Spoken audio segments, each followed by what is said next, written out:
Welcome, Loving Without Boundaries community. I am super incredibly excited to be here with, I think what I can say is a dear friend of mine that I've gotten to know first at the Atlanta Poly weekend. We realized that was back in 2018, and we've kept Mhm. in touch all those years, even through the pandemic, and we've been supporting each other's work. So I am here with Sander T. Jones. So thank you for being here.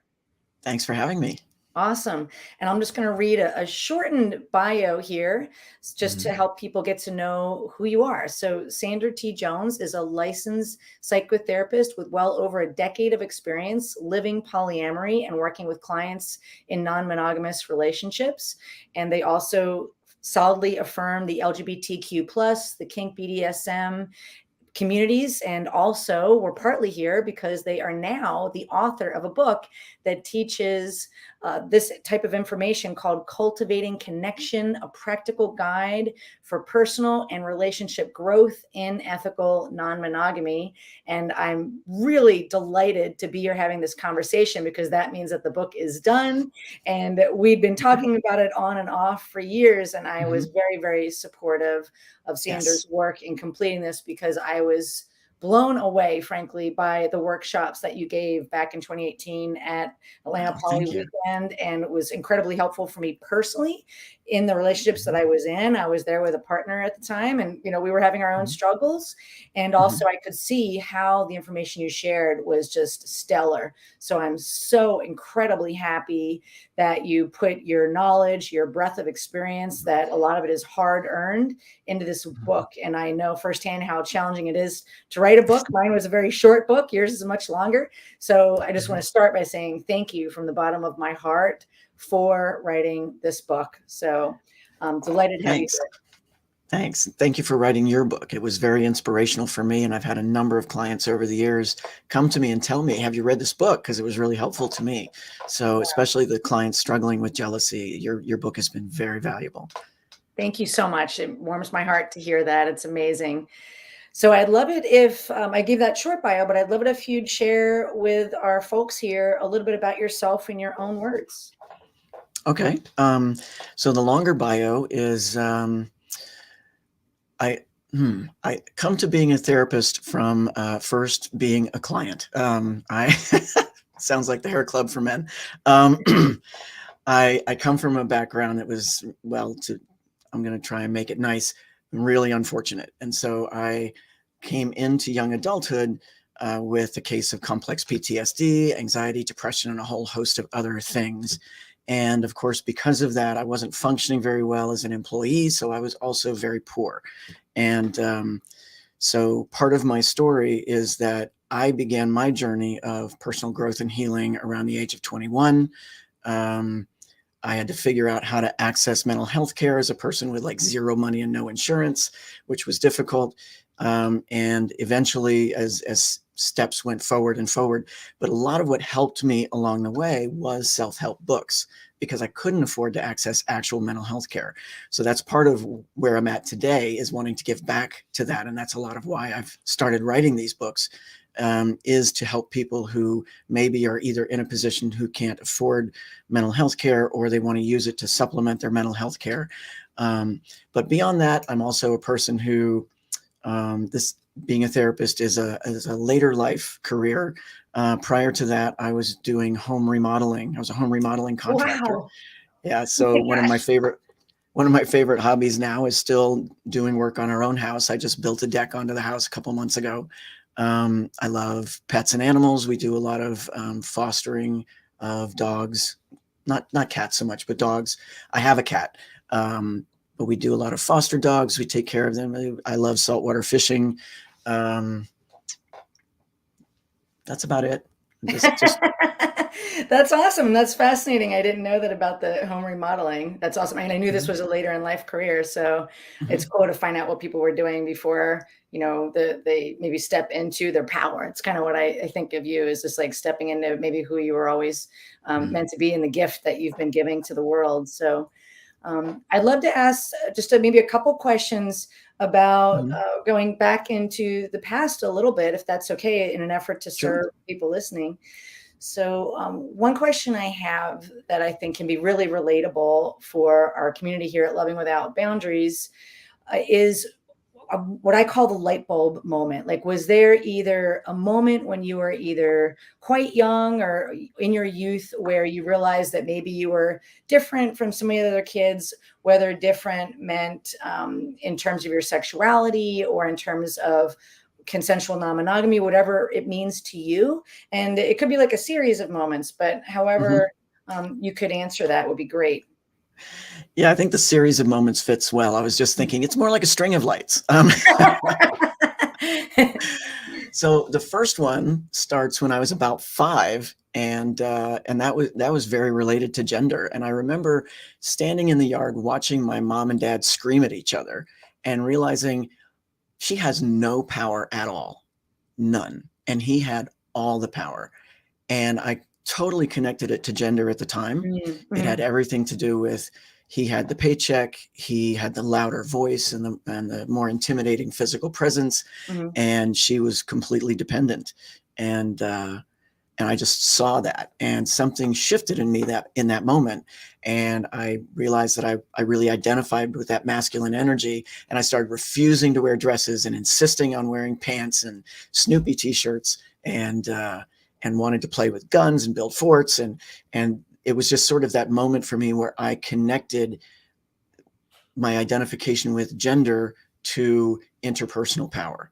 So Mm, that's really a big one. That's the first one. mm, Later, the next one was sexual orientation, and I have to say that that was a light bulb that was not lighting very well. There were lots of signs when I was in high school that I was attracted to girls, like the time that I was on the swim team and I was swimming and I was watching a girl a couple of lanes over, and I was watching her so much that I hit my head on the end of the pool. oh my goodness. Oh my goodness. And no, I'm oblivious. I mean, I'm pulling myself out of the water, holding my head, and I look up, and my swim coach, who is this, Mhm, well, I look back and I'm like totally a dyke.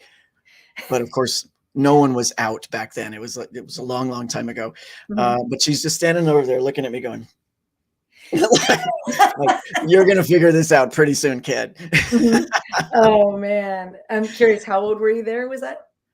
17. Oh, wow. Yeah, this Mhm, was back in the 80s, and people didn't come out or realize their sexual orientation nearly as young as they do now. mhm, But yeah, I was 17, and I figured it out about a year later when I joined the military and found myself in a very same-sex setting, mhm. and it was rampant. And I was like, "Oh." I see, okay. That's Yeah. fascinating. So let's see, what was the next one?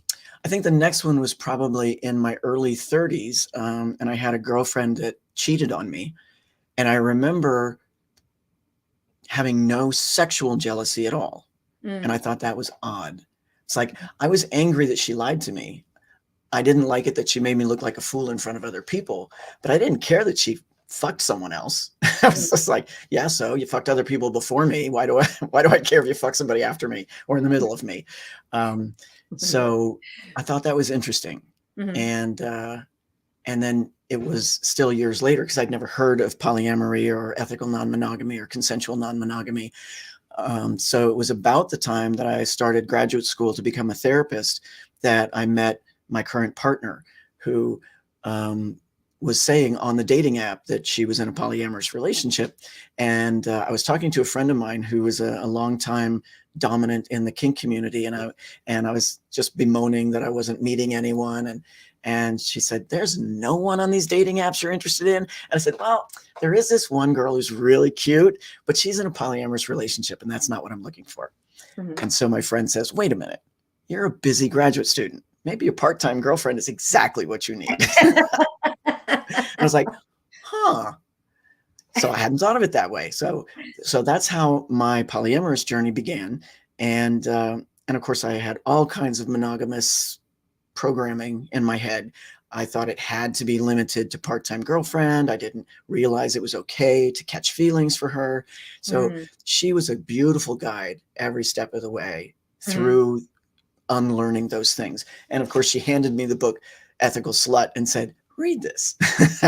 And I still, it's my favorite book for anyone beginning the polyamorous or non-monogamy journey because it's just so thorough and so wonderful.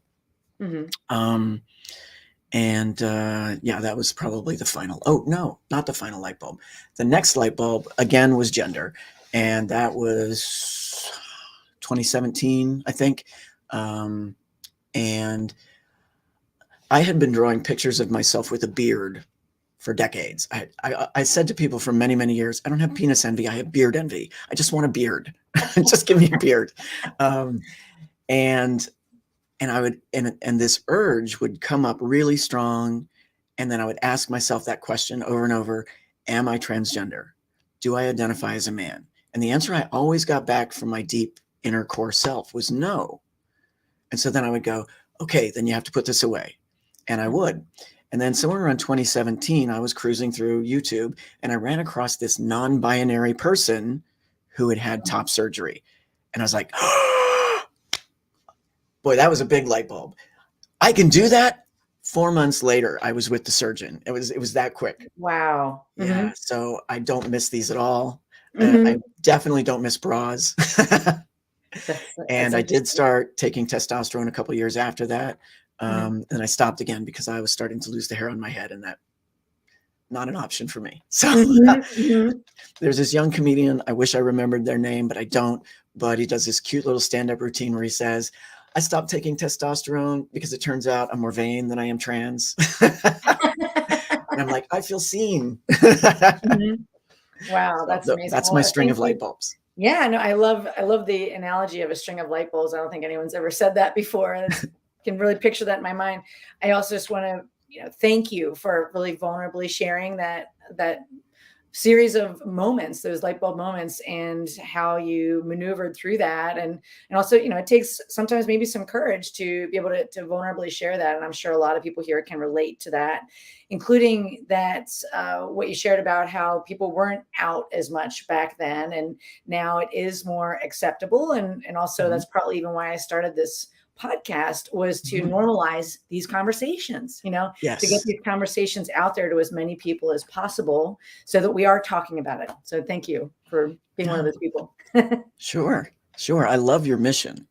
Thank you. That mission of helping people to love and embrace that truth and to live more ethically. It's a beautiful mission. Thank you. Yeah, it's been a labor of love for me as well. I joke around that I'm a recovering Catholic, so I had to go through my own traumas and unlearn the things I needed to unlearn, to get to where I am, including dropping the shame and the guilt for identifying as queer and polyamorous and all of that. And so I it's a big passion project of mine. And it led me to meeting you back in 2018. So I love every step of the journey. And here we are. Look at us now. Yeah. So with that, author, fellow author. Yes, exactly. I'd love to ask you, why did you decide to become an author? And maybe what was the light bulb moment for why you decided to write this book as your first book? Okay. So like I said, I depended a lot on self-help books when I was young. So I kind of always had a dream of writing self-help books at some point, especially once I decided to become a therapist. And that was after some 30 years of work on myself. I decided I'd finally done enough that it wasn't so risky to risk leading other people, So this particular book, as I was working with people in the non-monogamous communities, I found an incredible amount of confusion around boundaries in particular. It's like when something I want, it goes against what a partner wants, how do you know when to have a boundary, when to defend a boundary, when to compromise, when am I being controlling, when am I giving away too much? And so I started writing blog posts to try and articulate this more clearly. And it became a series of 4 that then got picked up by a local magazine. And when it got picked up by a local magazine, I was like, maybe I should turn this into a book. And so that's really the core of the book, is answering that question of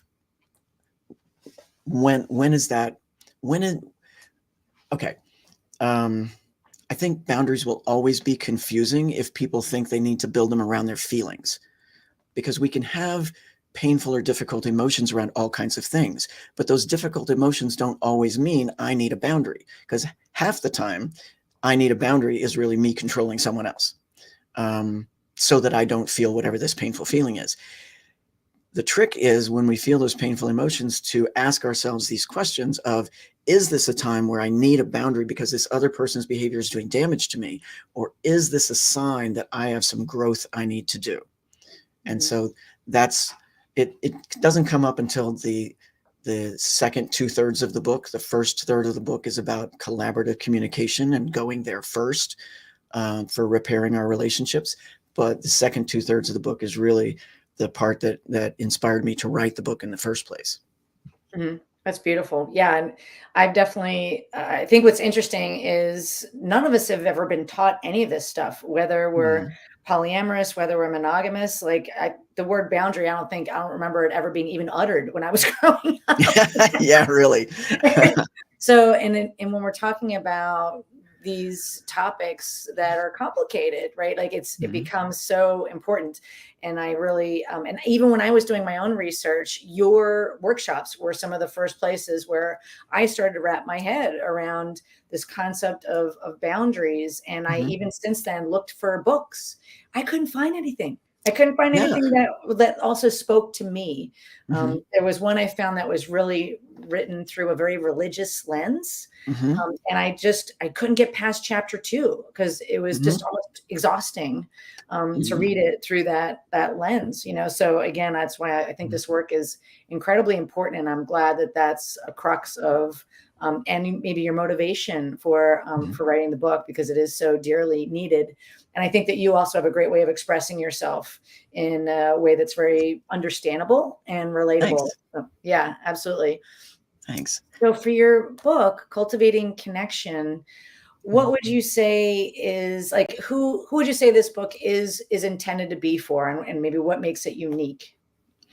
It's primarily intended for people in the ethically non-monogamous communities. I tried really hard to write it also as very affirming for people who are queer, people who are BIPOC people who are practicing ethical non-monogamy. I don't think I included anything in there about people who are doing voluntary sex work, although I work with that population as well. I just really wanted, so many of the things out there are very heteronormative, and though they're not like the book you referenced, I think I'm familiar with that book. And those very religious books, I can't get through chapter 2 either. But even the books in the ethically non-monogamous community just sort of are quiet about queer and kinky and maybe relationships that have a consensual power dynamic. And I wanted very much to write a book that was at least open for these people and as affirming as possible, so that they don't have to translate everything from that generalized way of writing. And thank you for that. Yes, thank you. Very much so. Yeah, because I think there's people that a lot of times people will feel very stigmatized or misunderstood. So, or like they don't have anywhere to turn to. So I'm glad that it was written by somebody who is a part of that community for people in that community. Although I think what you share so far from what I've read, it could help anybody. I think you even say that in the introduction, Thanks.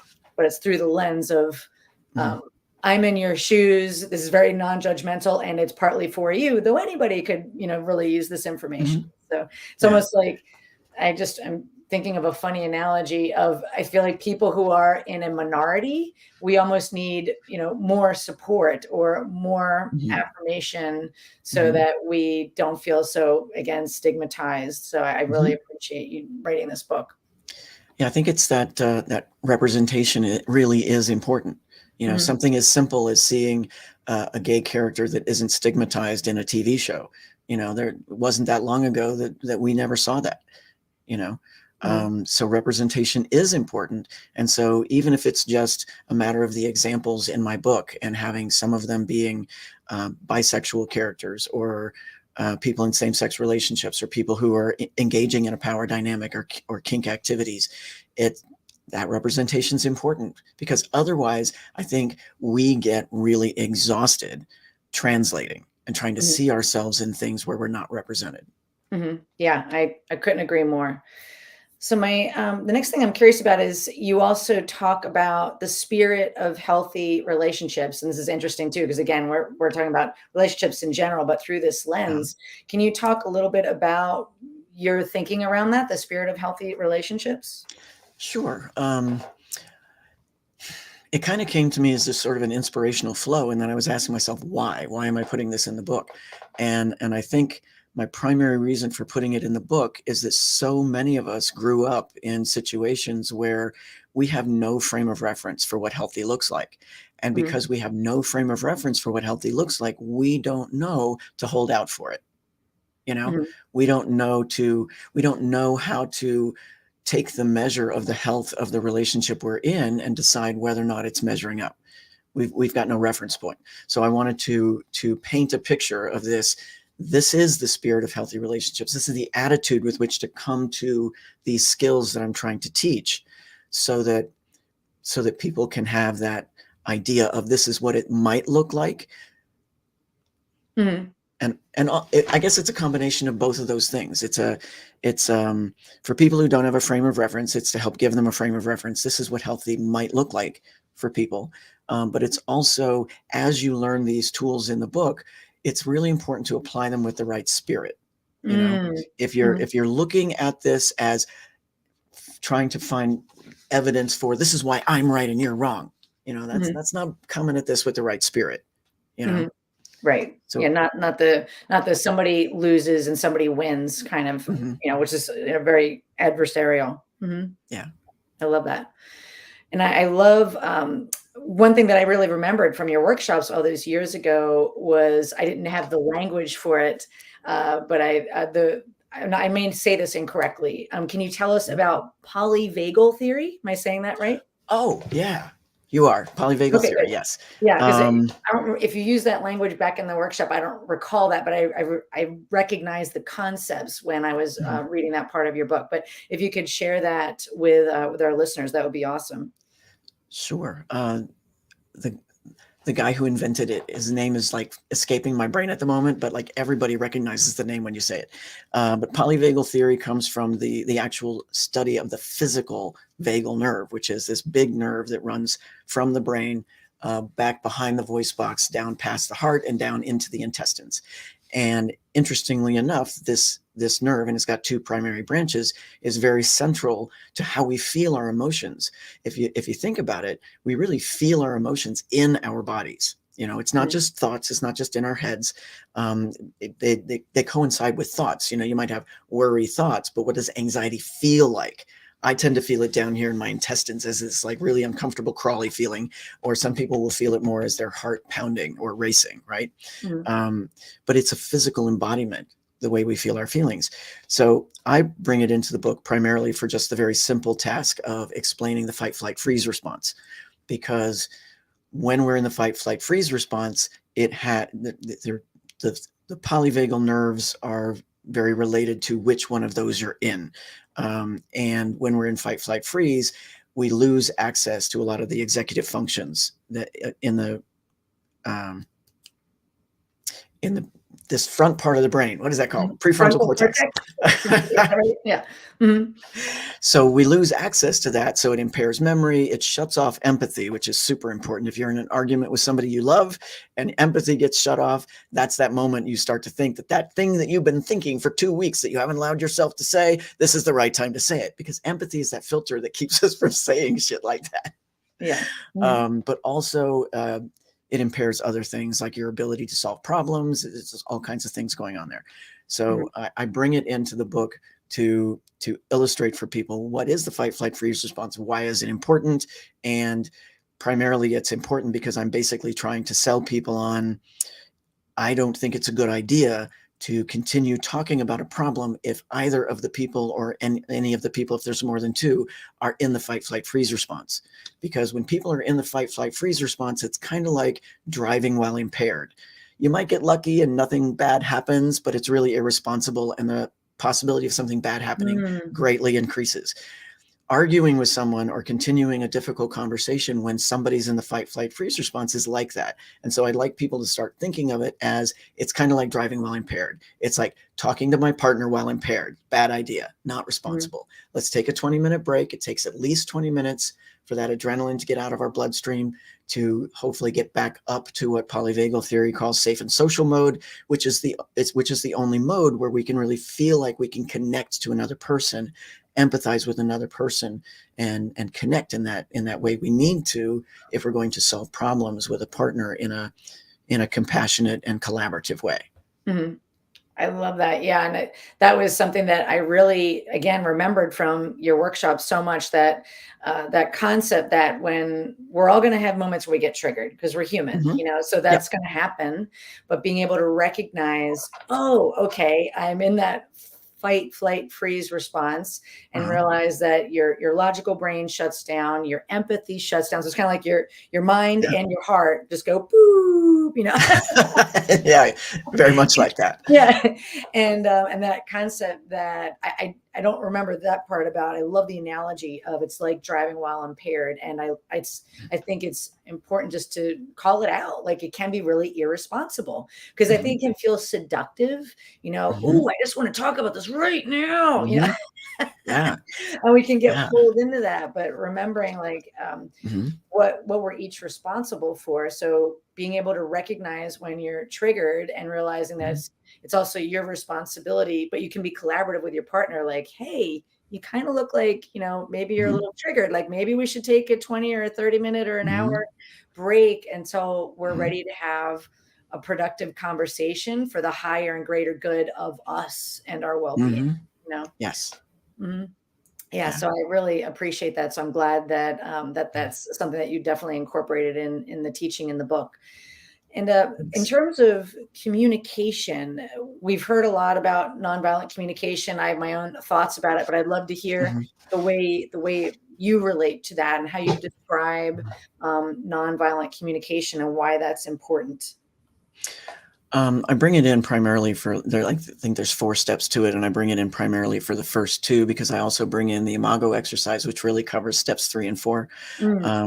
But I bring it in mostly for the part where Rosenberg describes that we live in a culture that teaches us to judge everything through the lens of right and wrong. And when we're talking to other people, especially when any sort of uncomfortable or painful emotion is triggered, we have a tendency to go, ooh, I'm feeling this painful emotion. That thing caused my painful emotion. Therefore, that thing is wrong and bad.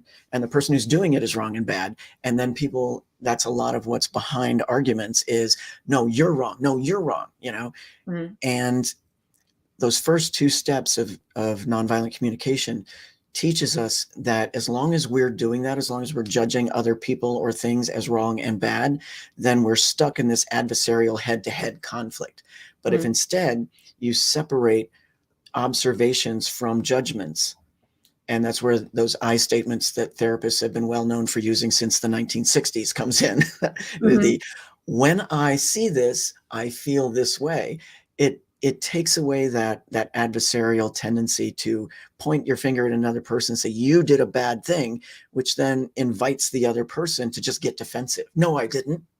And you did something worse, So if instead of saying, you didn't wash the dishes, you irresponsible SOB, if instead we say, when I see dishes in the sink in the morning, I feel upset. It's way less threatening. It invites a more curious response from the other person a lot of the times. And it sets the stage for, at least potentially, a more collaborative conversation where people don't go into the fight, flight, freeze response.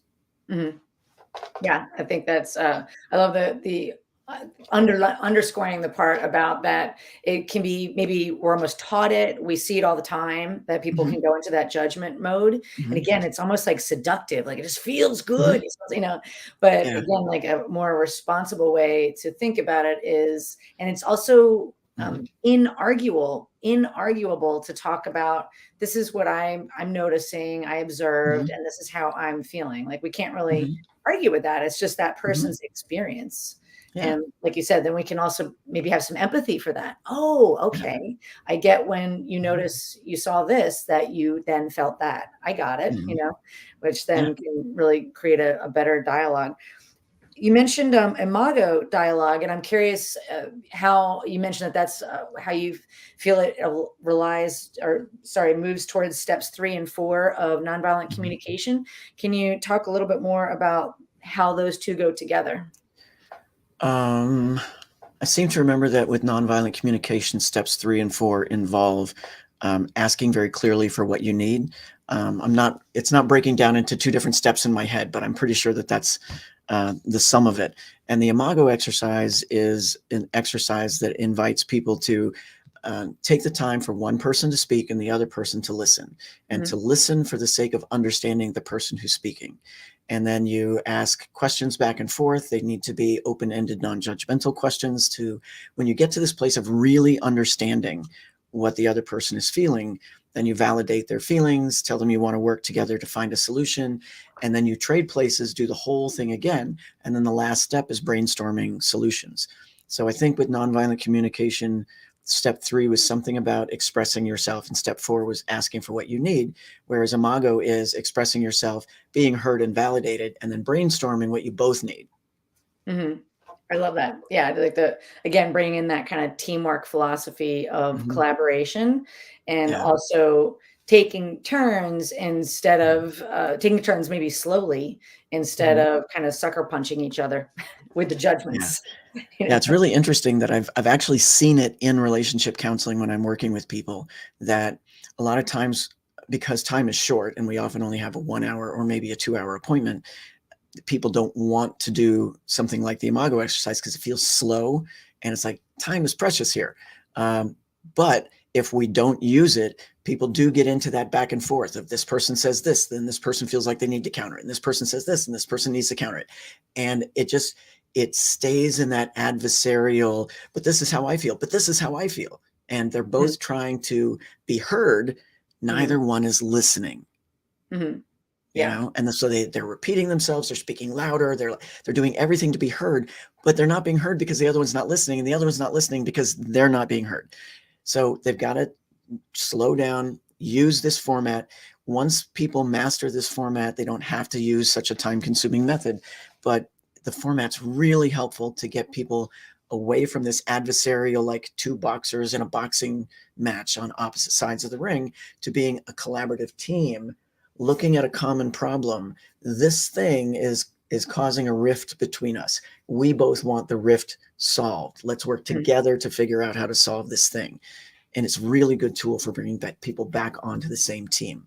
mhm. Yeah, and I love it too, just in terms of like, sometimes we do need to slow down in order to Mhm. get to where we want to Mhm. go, and that's the proper thing to do, and even coming back Mhm. to that kind of personal responsibility that, we all wanna feel heard. We all wanna Mhm. be loved and have some Mhm. sort of a sense of belonging, and Yeah. sometimes, slowing down and Mhm. using some of these tools is the way to do that.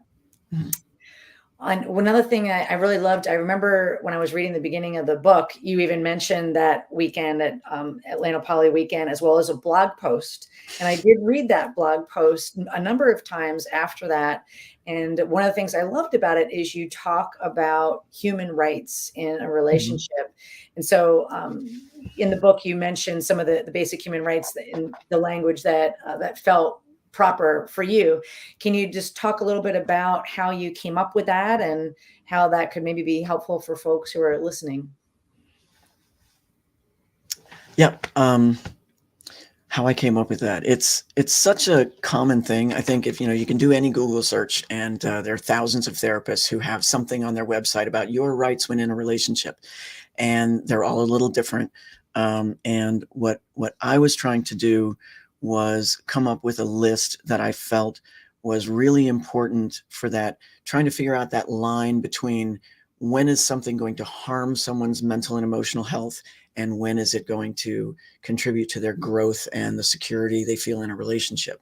And so I came up with these 13. I also just really like the number 13. So it's kind of feels natural. Things just fall into 13s for me. Um, the spirit of healthy relationships fell into a 13, and so did this. I don't know why, but this is what came together for me. I feel like they apply to all relationships, really, between adults. They don't apply to adults and children, because children have extra needs and adults have extra responsibilities towards children. But when you're dealing with two adults, I feel like this list fits as much for the relationship between me and my mother as it does between me and my partner, me and my metamor, me and my girlfriend. And there was something else I was going to say about that, and I've forgotten what it was. That's okay.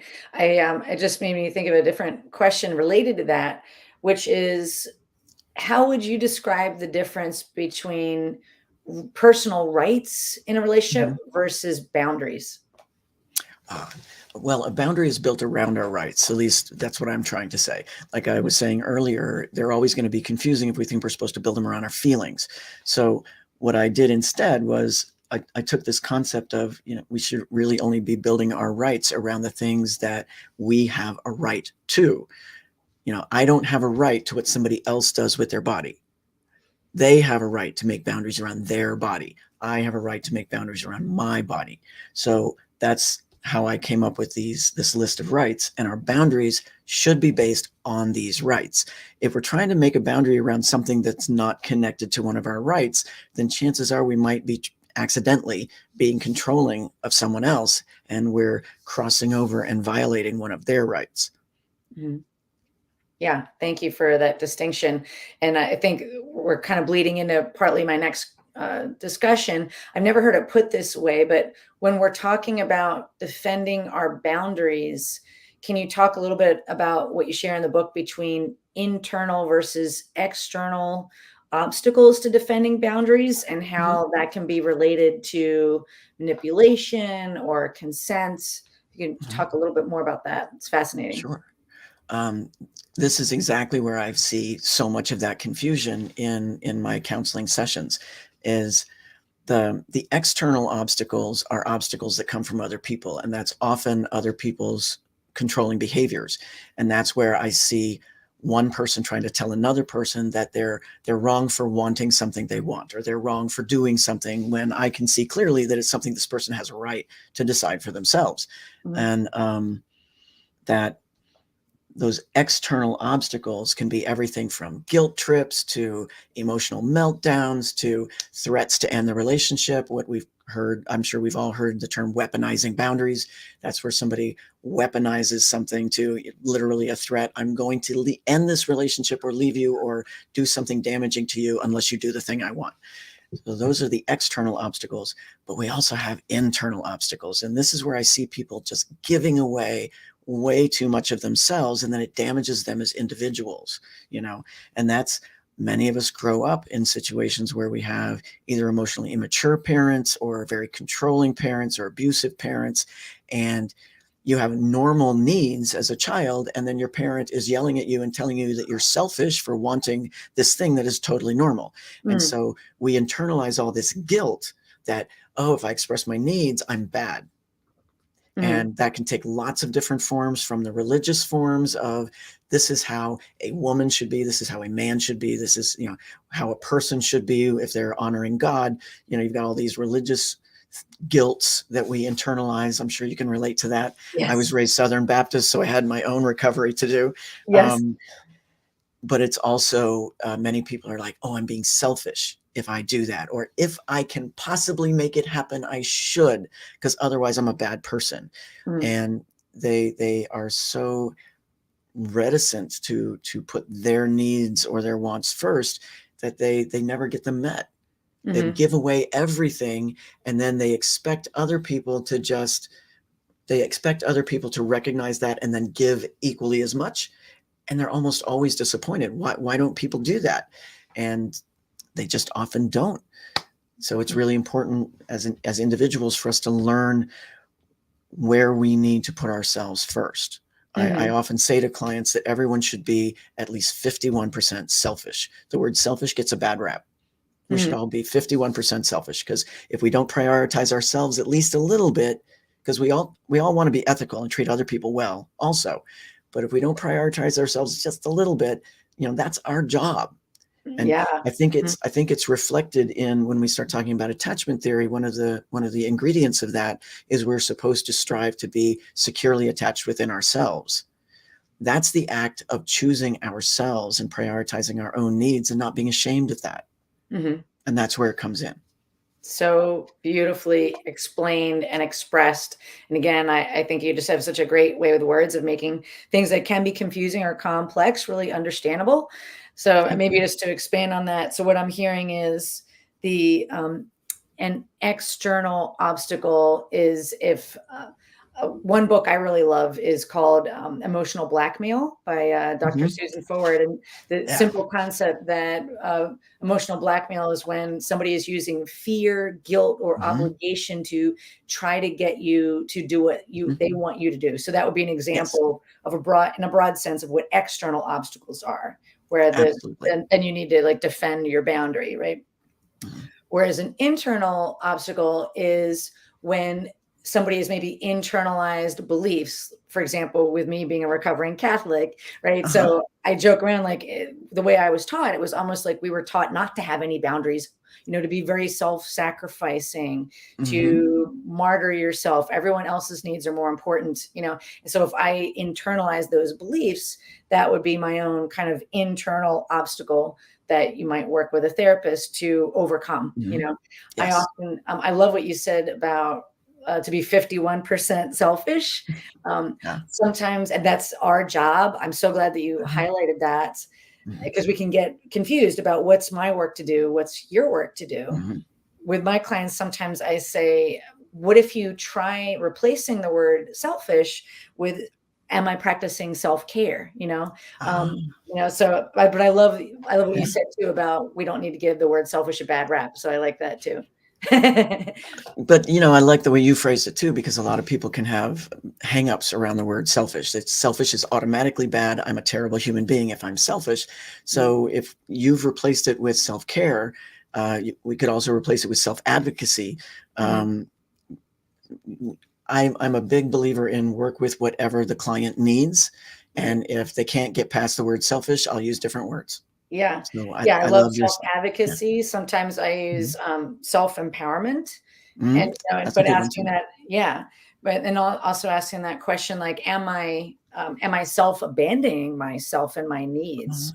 Or Yes. am I overly self-sacrificing? Uh-huh. I got this from one of my clients. They said, I'm not willing to light myself on fire to keep you warm. Yeah. I I've don't know where I've that's heard originally that. from. I've Yeah. heard I that. think I it's a love great way that. to like, yeah, like a quick I've also heard it as like, don't set yourself on fire to keep someone else warm. Yeah. Yeah, yeah.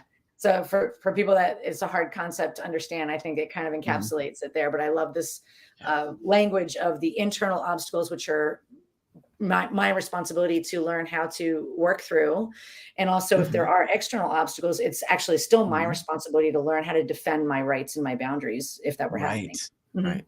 Yeah. And it gets more difficult because that's where power comes in. Mhm. Um, and I go into it a little bit in this book, but I'm going into way more depth in the next book.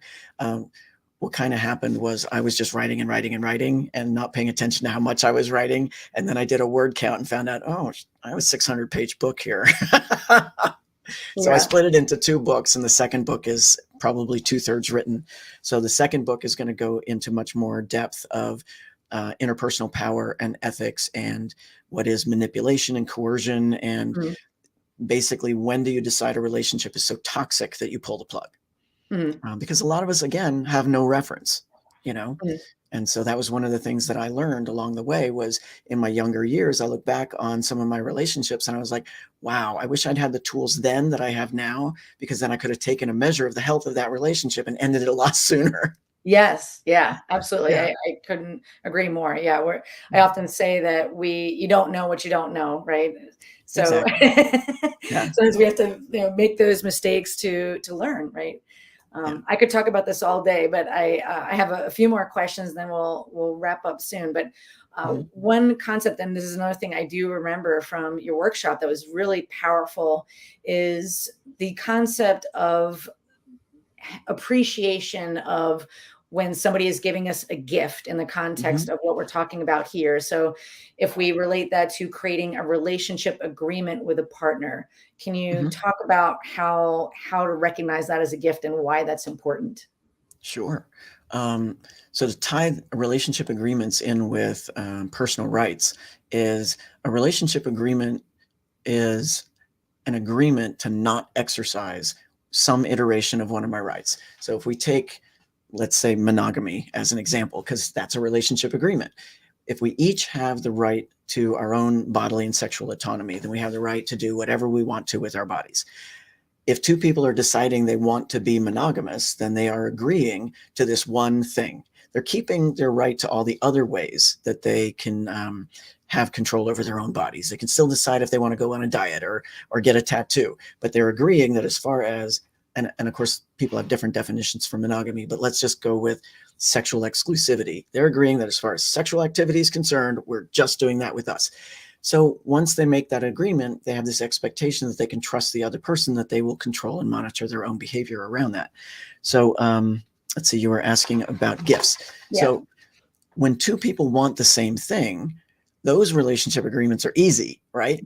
It's when only one person wants something and the other one doesn't.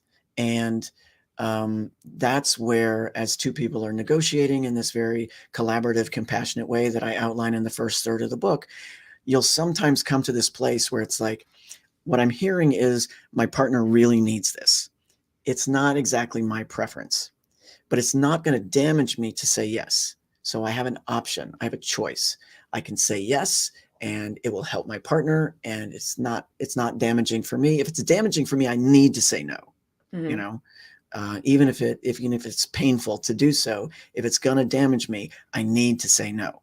But if it's not going to damage me and my partner needs it, why not say yes? It's a great expression of love to say yes. So by saying yes to something we don't actually want, we're giving a gift. And it's really important for our partner to recognize that that's a gift and to express appreciation for that gift. I think it's the lack of doing so is where we so often hear people say, I feel taken for granted. You Mhm. know, the things I'm doing are not appreciated, you Mhm. know? So by remembering to recognize that as a gift rather than claim it as an entitlement, well, it's a good thing you decided to do this because it's Right. that attitude of entitlement that does so much Mm. damage. Mhm. So we recognize it as a gift. We express appreciation for it. The partner feels appreciated. It's positively reinforcing for everyone. It's a beautiful thing. Mhm. Beautiful distinction there. Yeah. So that concept of the appreciation and recognizing that gift and how important that is for the other person to not feel taken for granted versus that feeling of, well, you should say yes anyway if you want to be in this relationship with me. That like you said, that sense of Yeah, entitlement. yeah. And sometimes when I'm talking about agreements, I say for the one who is maybe making the gift, Hmm. are you willingly, Hmm. meaning you're not being coerced, are you Hmm. willingly saying yes?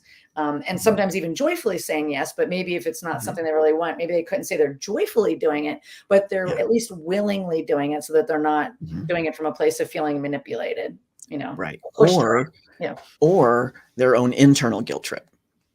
Those are the internal obstacles. Sometimes people will say yes to things they don't really want because they feel guilty, but sometimes they will say yes to things they don't really want because the other person is doing some sort of coercive or controlling behavior.